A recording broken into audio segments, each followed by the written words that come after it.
If you're over 35 and you feel like you're starting from zero, this video is for you. Be honest, how many times have you checked your bank account and just closed the app? Not because you didn't want to know, but because you already knew what you'd see. And here's what makes it worse. Everyone acts like being behind at 35 means you failed, like there's some invisible finish line you were supposed to cross by now. A house, a fat retirement account, zero debt, and if you're not there, you're somehow broken, somehow behind everyone else your age. That is complete nonsense, and I mean that. It's a story, not a fact. In this video, I'm going to show you 3 rules, just 3, that take you from zero, meaning nothing saved, debt piling up quietly in the background, no real plan, to a completely different kind of zero. Zero debt, zero panic when the phone rings and it's an unknown number that might be a bill collector. Zero confusion about where your money actually goes every month. And here's the part most people get wrong, the part that wrecks the whole system before it even starts. They think rule number 1 is about saving more aggressively. It's not. It's actually about something most guys skip entirely because it feels less exciting, less like progress. Miss that first rule, and nothing else in this video works, no matter how disciplined you are with the rest. When you get this system right, something shifts that goes beyond the numbers on a spreadsheet. Money stops controlling you, stops living rent-free in your head at 2 a.m. You start controlling it instead. And here's the best part, genuinely. This works whether you make $40,000 a year or $140,000. It's not about the size of your paycheck. It's about the order you do things in. Let's start with the rule that changes everything else first, because everything downstream depends on getting this one right. And look, I get it if part of you is skeptical right now, because you've probably watched videos like this before, promising a system, and walked away with nothing but a vague feeling and zero actual change in your bank account a month later. This one's different, because it's not a mindset pep talk. It's 3 concrete sequential moves in a specific order with specific numbers attached to each one. No crypto, no side hustle you have to learn overnight, no spreadsheet with 40 tabs you'll abandon by Thursday. Just 3 rules, applied in order, starting tonight if you want to. This isn't theory pulled from a textbook somewhere. It's the exact order I've watched work, over and over, for guys who genuinely felt stuck for years before they started. Stick around for the next few minutes, and you'll have the entire map laid out in front of you. Grab a coffee, or don't, and just stay with me for the next few minutes, because this is genuinely the version of this advice nobody handed you back in your 20s. No fluff, no hype, just the exact sequence that works.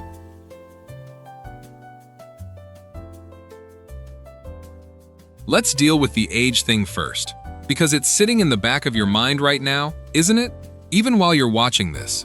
Somewhere along the way, we all absorbed this idea that your financial life should be basically finished, or at least well underway, by 35. House bought, retirement humming along quietly in the background, kids' college fund growing on its own without you thinking about it.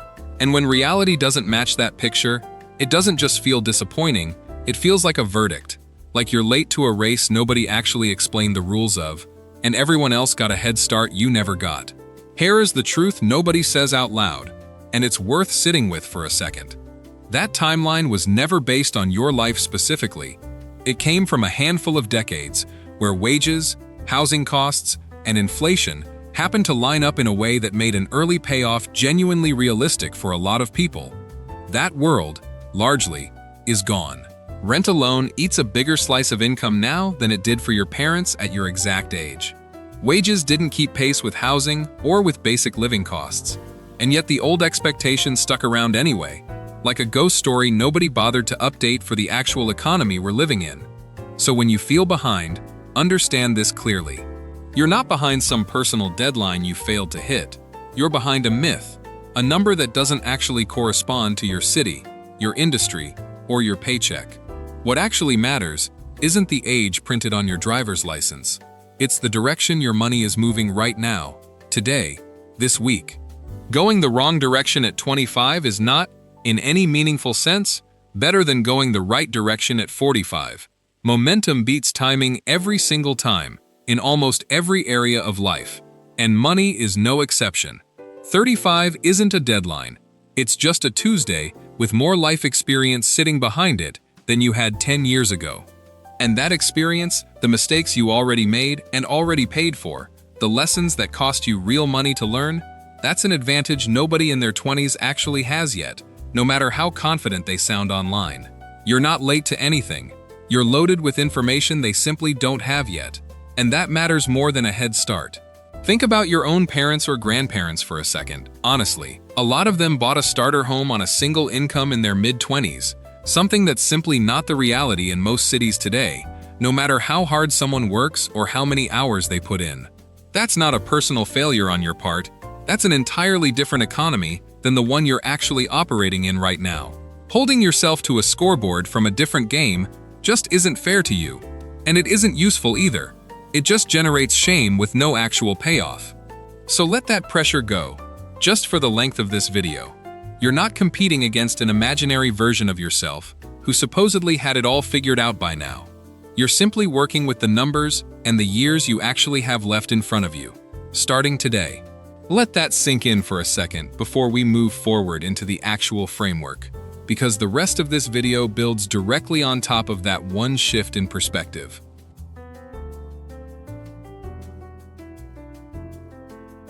So what does 0 to 0 actually mean? Because I know it sounds like a typo the first time you hear it. Here is the framework, laid out plainly.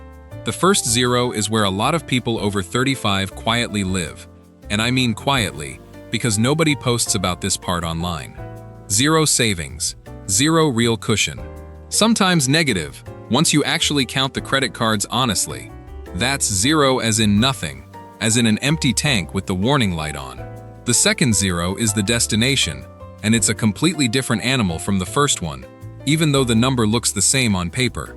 0 as in stable, 0 as in your debt-to-income situation is finally under control. You've got a genuine emergency fund sitting there untouched, and your monthly numbers actually make sense when you look at them instead of avoiding them. That second 0 isn't rich. Let's be clear about that. It's not yachts. It's not early retirement at 40. It's not a Lamborghini in the driveway. It's the ground floor. It's the place where you can finally breathe, where an unexpected car repair doesn't spiral into a 4-month financial crisis that follows you around. And here's why that distinction matters more than almost anything else in this video. Most financial advice online skips straight to investing, straight to building wealth, straight to compound interest charts that look beautiful in a video but mean absolutely nothing if you're still quietly bleeding cash every single month underneath it all. You cannot build a second floor on a foundation that's already cracked, no matter how good the blueprint looks. 0 to 0 is about fixing that foundation first, before anything else gets attention. 3 rules get you there, in a specific order that actually matters. Rule 1 stops the bleeding, closes the debt and the leaks draining you dry. Rule 2 builds the floor under your feet, so one bad month doesn't wipe out months of progress. Rule 3 finally gets your money working for you, instead of just sitting there doing nothing, or worse, disappearing.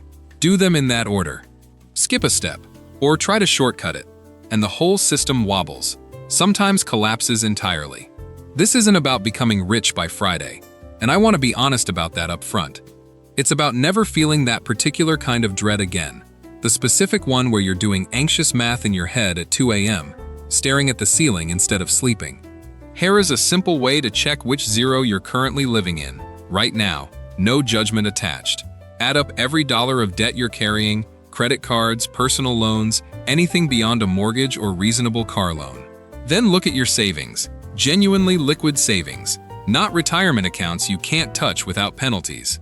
If the debt number is bigger than the savings number, you're in the first 0, the empty tank 0. That's fine. That's just information. That's simply your starting line for today, not a life sentence. Say that number out loud to yourself right now if you can, honestly, without flinching. That single number, debt minus savings, is the only real starting point that matters here.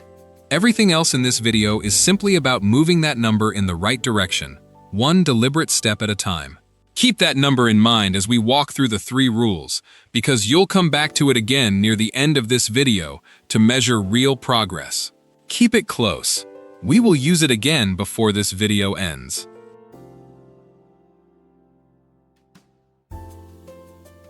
Rule number 1 is stop the bleeding, and this is exactly where most guys either commit for real or quietly give up before they've even started, usually within the first week. Here's the deal, plain and simple. It doesn't matter how much you save if money is leaking out faster than you're putting it in. That's like bailing water out of a boat with a hole still wide open underneath you. It just doesn't work, no matter how fast you bail. Stop the bleeding means identifying exactly where your cash flow is negative, or barely limping along positive, and fixing that specific problem before anything else gets your attention or your extra dollars. Two things usually cause the bleeding, and it's almost always one or both of these: high interest debt and lifestyle spending that quietly outpaces your actual income without you fully noticing it happen. Credit cards are the big one, the obvious villain. Anything sitting above roughly 20% interest isn't really debt in the normal, boring sense. It's a financial wound that gets measurably worse every single month it's left open and untreated. The second culprit is sneakier, harder to spot. Subscriptions you genuinely forgot you're paying for, food delivery that quietly adds up to more than an actual car payment, spending habits that matched your income 5 years ago but never got adjusted when things changed. Here's the hierarchy, step by step. First, list every single debt by interest rate, not by balance size. That's a common and costly mistake. Highest rate always goes first, no exceptions, regardless of how small or large that balance looks. Second, find your actual, honest monthly cash flow. Income minus every single expense. No rounding numbers down. No comfortable guessing to make it feel better. Third, cut or renegotiate anything that's quietly bleeding money for no real benefit in your actual life. This isn't about giving up your entire life or living like a monk for a year. It's about closing the wound so real healing can actually begin underneath it. Skip this step, and rules 2 and 3 become almost impossible to pull off, because you'd be trying to build savings on top of a leak that keeps draining it right back out, month after frustrating month. One more thing on this rule that trips people up constantly.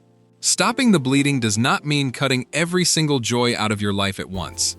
That approach almost always backfires within a few weeks. It means finding the 2 or 3 specific leaks that are doing the most damage and fixing those first, deliberately, while leaving room for a normal life in between. A budget you can't actually live with for more than 10 days isn't a real budget. It's just a countdown to quitting. Write your list down somewhere physical if you can, not just in your head. Something about seeing the actual interest rates lined up on paper makes the highest one impossible to keep quietly ignoring the way it's probably been ignored for months, sometimes years. Hold that list steady in your head, because it's about to become the exact map you follow over the next few months, starting tonight if you're ready.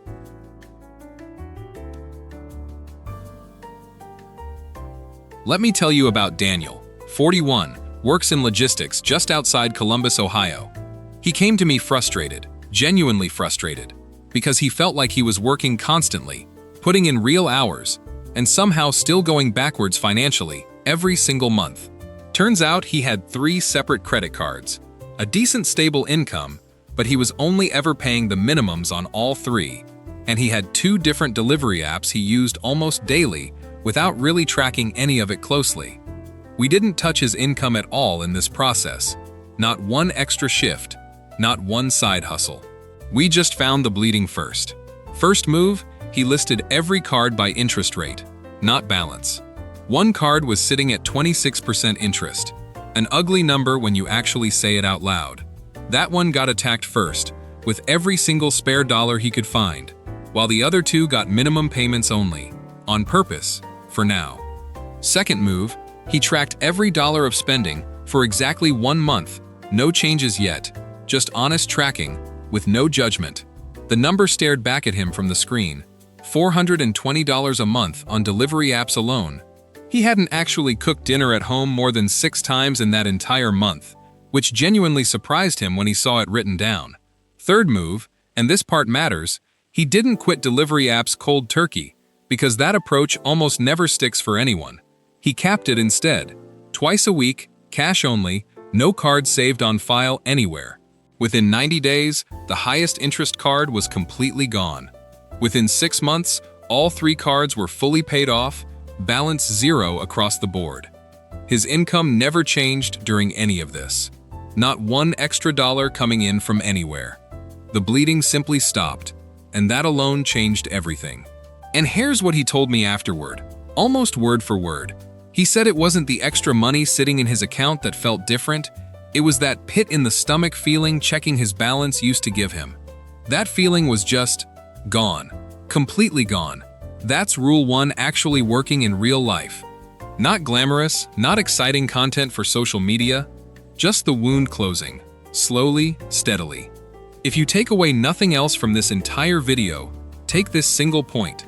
Find exactly where you're bleeding and close it before you do anything else, before you even think about Rules 2 and 3. A quick word on the psychology here too, because it matters more than people admit.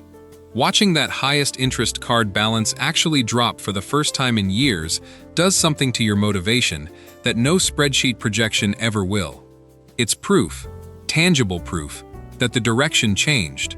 Daniel told me that first small win, seeing that balance move for the first time in 3 years, mattered more to him than the eventual payoff itself, because it proved the system was real and not just another idea that sounded good on a video. 90 days sounds like a long stretch when you're staring down debt tonight, I know that. But 90 days passes regardless of what you do with it. The only real question is whether you spend those 90 days bleeding or whether you spend them closing the wound for good. Keep that story in mind, because the next rule builds on exactly this same kind of quiet, unglamorous progress, just applied to a different part of the picture.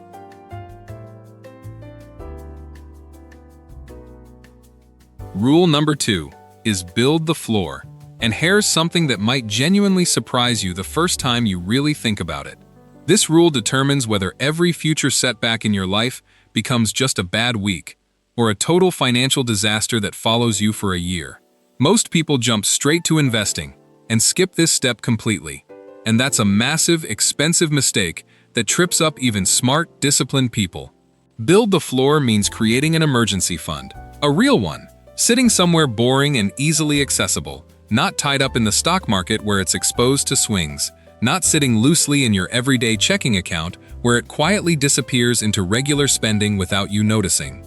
The floor exists so that a car repair, a surprise medical bill, or a slow month at work doesn't send you straight back to credit cards, undoing everything Rule 1 just carefully fixed. Here's the rule of 3 months, and it's simpler than it sounds. Your floor doesn't need to be some massive, intimidating number right away, so don't let that stop you from starting today. Start with a genuine 1-month buffer first, essential expenses only, rent, food, utilities, and minimum debt payments, nothing extra included. Once that first buffer genuinely exists, build steadily toward 3 full months. That's your actual floor. Not 6 months, not 12 months like some advice online suggests. 3 months is enough to survive almost anything ordinary life throws at a normal working adult. Where does this money actually live day to day? A separate savings account, deliberately not your main checking account, somewhere with just a tiny bit of built-in friction so you don't casually dip into it for a random night out. High-yield savings accounts work particularly well here, boring by design, genuinely safe, and it earns a little something extra while it just sits there waiting. The floor isn't for opportunities that pop up. It's not for a good deal you spotted on a new television. It's strictly, only, for genuine emergencies. The car won't start, the roof starts leaking, your hours got cut unexpectedly at work. Build this floor properly, and suddenly life's normal, everyday chaos stops turning into a financial emergency every single time it happens. People sometimes ask why 3 months specifically, and not 1, and not 12. 1 month is genuinely fragile. A single bad month wipes it out entirely. 12 months sounds safe, but it usually means years of delaying Rule 3. Years where your money isn't multiplying at all while it just sits there. 3 months is the number that actually balances real protection against real progress, tested across thousands of ordinary situations, not a random guess someone pulled out of thin air. Notice, too, that none of this required Marcus to earn more money at his job. The floor came entirely from redirecting money that was already there, already in his paycheck, just pointed in a different, more useful direction than before.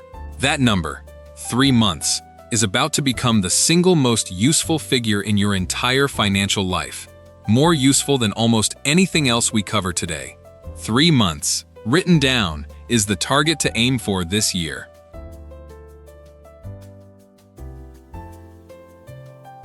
Marcus, 44, teaches high school just outside Phoenix, Arizona. Everything else about his finances was actually fine when we first talked.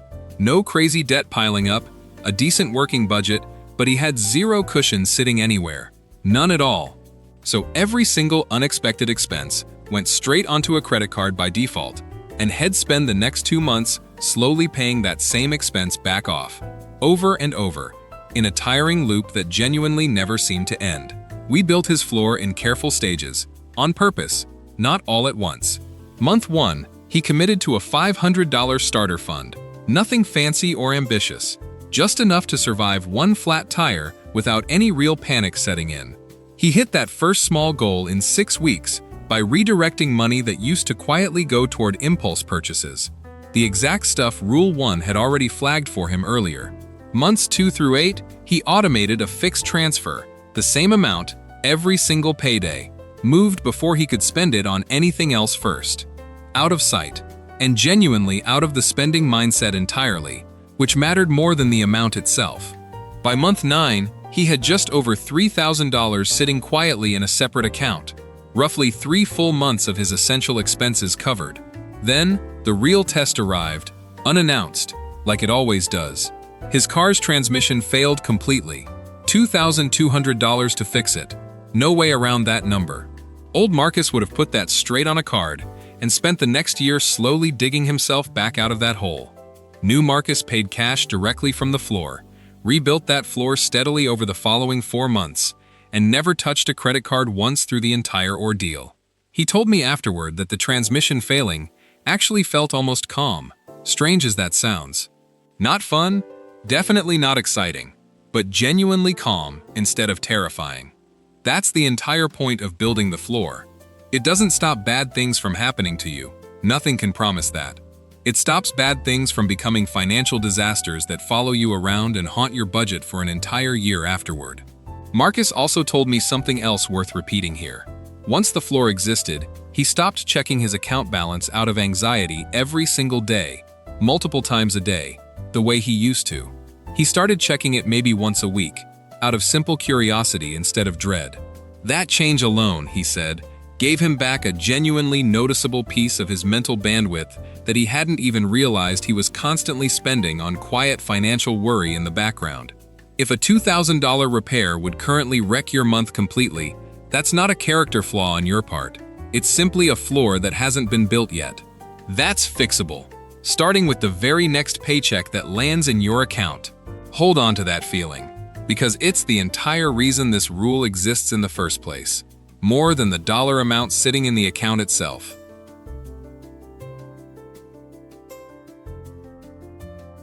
Rule number 3 is multiply, don't just save, and this is genuinely the rule that builds real, lasting wealth over time, more than the other 2 combined eventually. Here is what most people get backwards, almost universally. They think saving more and more money in a regular savings account is the entire endgame, the finish line.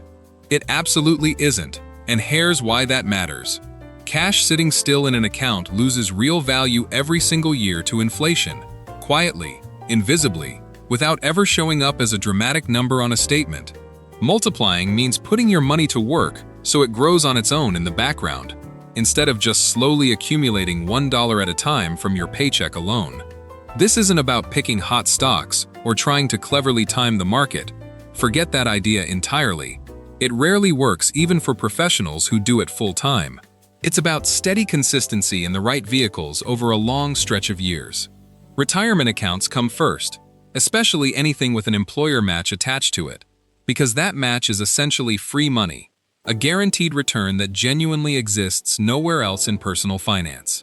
If your job offers a retirement match and you're not taking full advantage of it, you are quietly leaving part of your own paycheck sitting on the table every single month, month after month. After that piece is handled, low-cost index funds come next.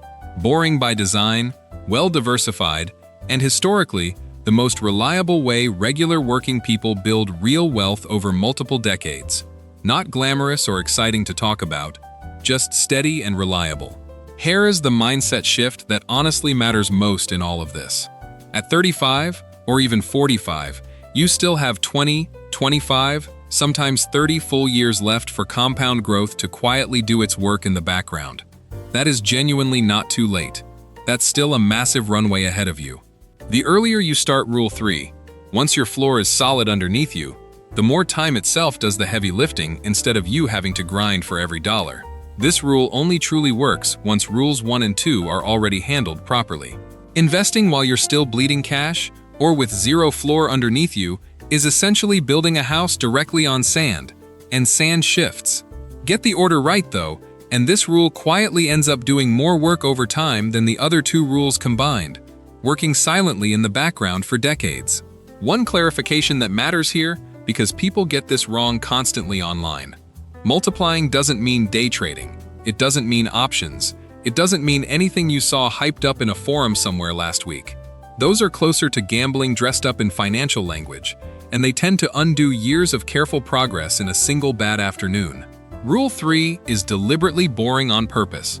Automatic contributions into broad, diversified funds, checked maybe once a year, not once a day. Time in the market, held consistently over years, has quietly outperformed almost every clever trick people try instead. Boring wins here, again and again, even when it doesn't feel exciting enough to talk about at a barbecue with friends. Keep that distinction in your head clearly, because confusing the two is exactly how good systems quietly fall apart within the first few months.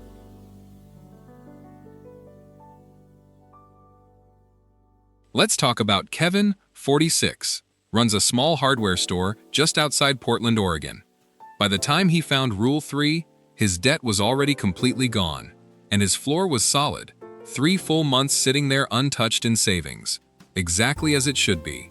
But every single extra dollar just kept quietly piling up in his checking account after that, doing absolutely nothing productive with its time.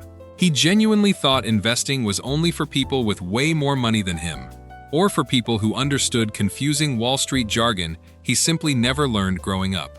We started small with him, almost embarrassingly small at first. First move, he checked whether his job even offered a retirement match at all. It did, 4%, and he wasn't contributing quite enough yet to capture the full match available to him. He fixed that in one single afternoon, with one short phone call to HR to adjust his contribution. That alone was an instant, guaranteed return before a single dollar of his own even touched the actual market. Second move, he opened a simple retirement account outside of work entirely and set up an automatic monthly contribution. A modest, unremarkable amount, nothing dramatic or flashy, flowing into one broad, low-cost index fund. He didn't pick individual stocks, ever. He didn't watch the market daily, checking prices anxiously like a lot of people do. He set it up once, and mostly just left it alone to do its thing. 18 months later, his account balance wasn't life-changing yet, and that's honestly expected.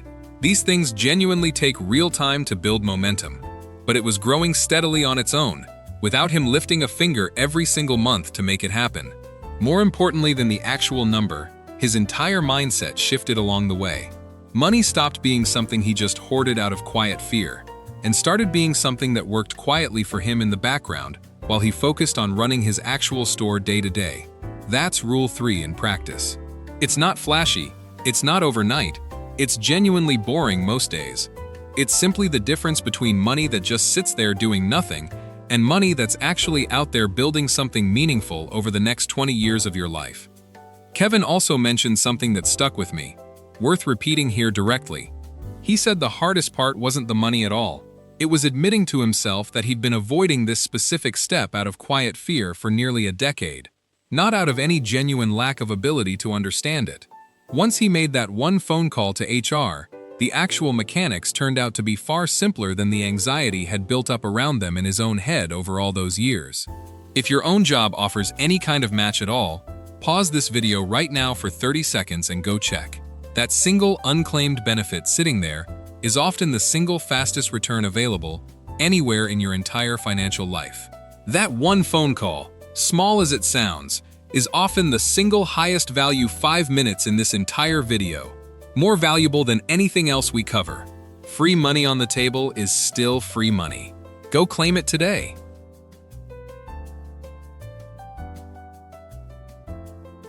Here is where it all clicks into place. And this might genuinely surprise you if you've been thinking about these as 3 separate, unrelated tasks. These 3 rules aren't separate projects. You tackle one after another, and then quietly forget about once they're done. They compound on each other, actively, in a way that makes the whole system faster than the sum of its parts. Stop the bleeding, frees up real cash that used to vanish silently into interest payments every month. That freed up cash then builds your floor considerably faster than it would have otherwise, on its own. Once the floor genuinely exists and is fully funded, every dollar that used to be an emergency fund contribution can flow straight into Rule 3 instead, straight into multiplying your money for the long term.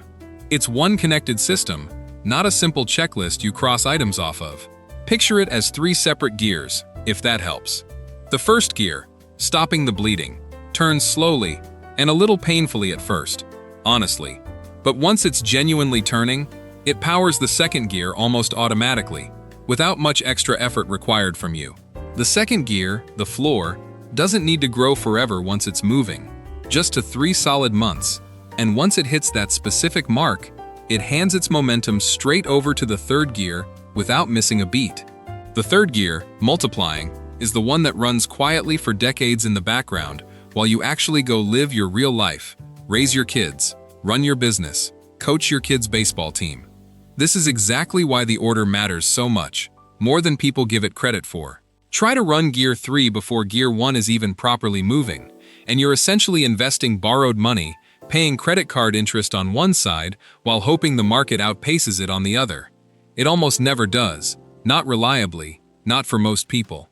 Get the sequence right though, and something genuinely interesting starts happening around Year 2 or Year 3 of running this system. The whole thing starts running itself, quietly, in the background. You're not white-knuckling a strict budget every single month anymore, like you were at the start. The automated transfers, the extra debt payments, the retirement contribution, they're just happening on their own now, quietly, while you focus on your actual life instead of constantly monitoring your bank account out of anxiety. It's worth saying plainly that this system doesn't require perfection to actually work for you. Some months the bleeding creeps back in a little. Some months the floor gets dipped into for something borderline. That's normal. That's simply being human, not a sign of failure. The gears don't need to spin perfectly every single day. They just need to keep generally turning in the right direction over months and years. And the system quietly forgives the occasional rough week. 2 or 3 years in, guys who started this system usually tell me the same thing, almost word for word every time. It stopped feeling like a diet for their bank account, and started feeling more like simply how they normally live now, without much conscious effort. That's the version of this system worth aiming for, quietly running itself in the background, while your actual attention stays on your actual life.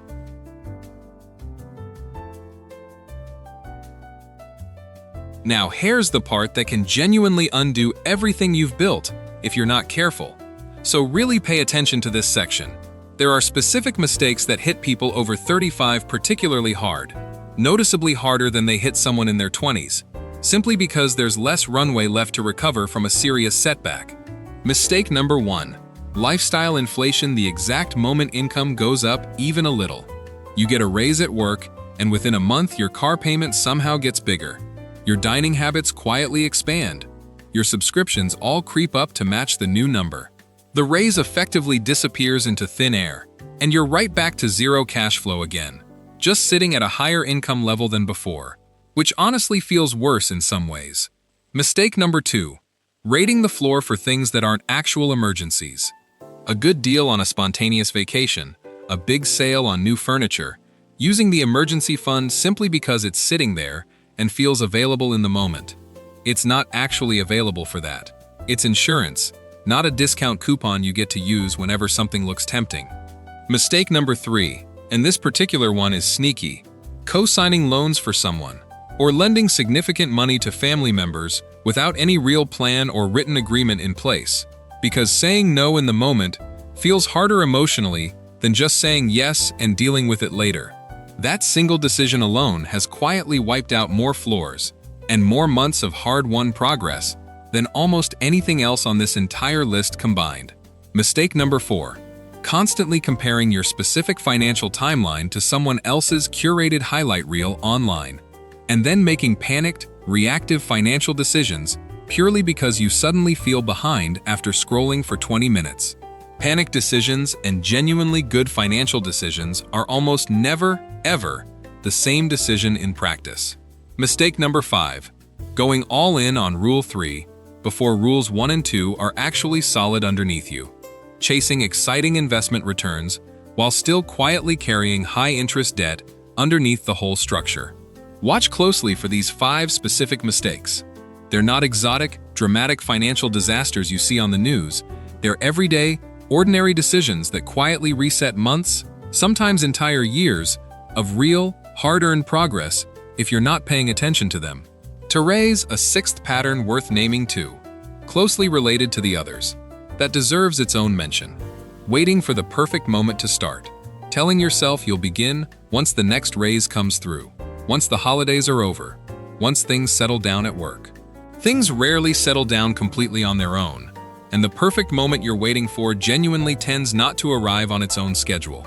The system works because you started imperfectly today, not because you finally found flawless conditions to begin in. Print this list out if it helps, or just screenshot this specific part of the video right now.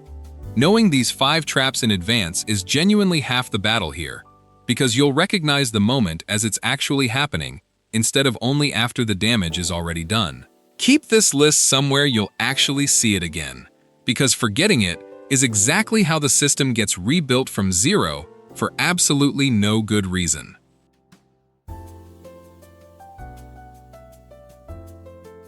Three rules, one connected system. That's genuinely, honestly it. No hidden 4th step waiting to be revealed. Stop the bleeding. Close the leaks first. Attack the high-interest debt before anything else gets your attention or your spare dollars.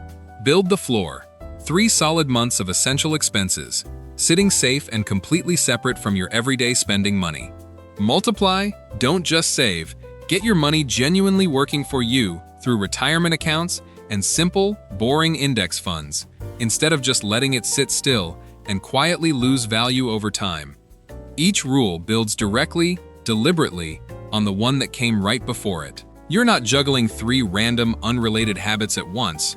You're building one connected, reinforcing system where each piece makes the very next piece noticeably easier to pull off. The overall strategy is genuinely simple when you break it down. Start with whichever rule is currently weakest in your own life right now, today, this week. Be honest with yourself, really honest, about which one that actually is for you specifically. Prioritize consistency over short bursts of intensity. Small automatic actions repeated over time beat occasional heroic, exhausting efforts almost every single time in personal finance. When you finally get this system right, something shifts internally that goes well beyond just the numbers sitting in a spreadsheet somewhere. You stop dreading your bank balance every time you open the app. You start feeling like you're actually steering your own life, instead of just reacting anxiously to whatever financial surprise hits you that particular month. And you'll genuinely be surprised how much lighter that feels day to day, carrying around noticeably less financial dread with you everywhere you go. Open your banking app tonight, right after this video, not sometime next week when the motivation has faded. Figure out honestly, without excuses, which rule is weakest in your life right now, and start fixing that specific one first, today. Drop a comment down below telling me exactly which rule you're starting with. Stop the bleeding, build the floor, or multiply. I read every single comment, genuinely, and I love seeing guys over 35 take real action instead of just feeling permanently stuck where they are. If this video saved you some time, or gave you a clearer plan than you had an hour ago, hit like, so YouTube shows it to more guys out there who need this exact system in their life right now. And subscribe for more real, practical advice built specifically for men rebuilding their finances after 35, no fluff, no hype, just what actually works. And remember this, genuinely, starting late doesn't mean starting weak. Pick one single rule, get it moving today, this week, and build steadily from there, one gear at a time. It's time to stop feeling behind everyone else and go build the life your actual numbers can support. One last thing before you go. Genuinely worth remembering on the hard weeks ahead. This isn't a straight line for anyone. Not for Daniel, not for Marcus, not for Kevin, not for you starting tonight. There will be a month where the bleeding creeps back a little, a month where the floor takes a small hit, a month where investing feels pointless because the number barely moved at all. Keep the gears turning anyway, because they add up quietly over years in a way that a single month never fully shows you. Whichever rule you're weakest on right now, that's not a life sentence either. It's simply this week's starting point. Nothing more permanent than that. Fix that one piece first, and let the next one get noticeably easier because of it. The way this entire system is actually designed to work. Thanks for sticking with me through the whole thing today. And I'll genuinely see you in the comments to hear exactly which rule you're starting with tonight. You now have the whole system laid out clearly in front of you. Start with whichever piece is weakest today.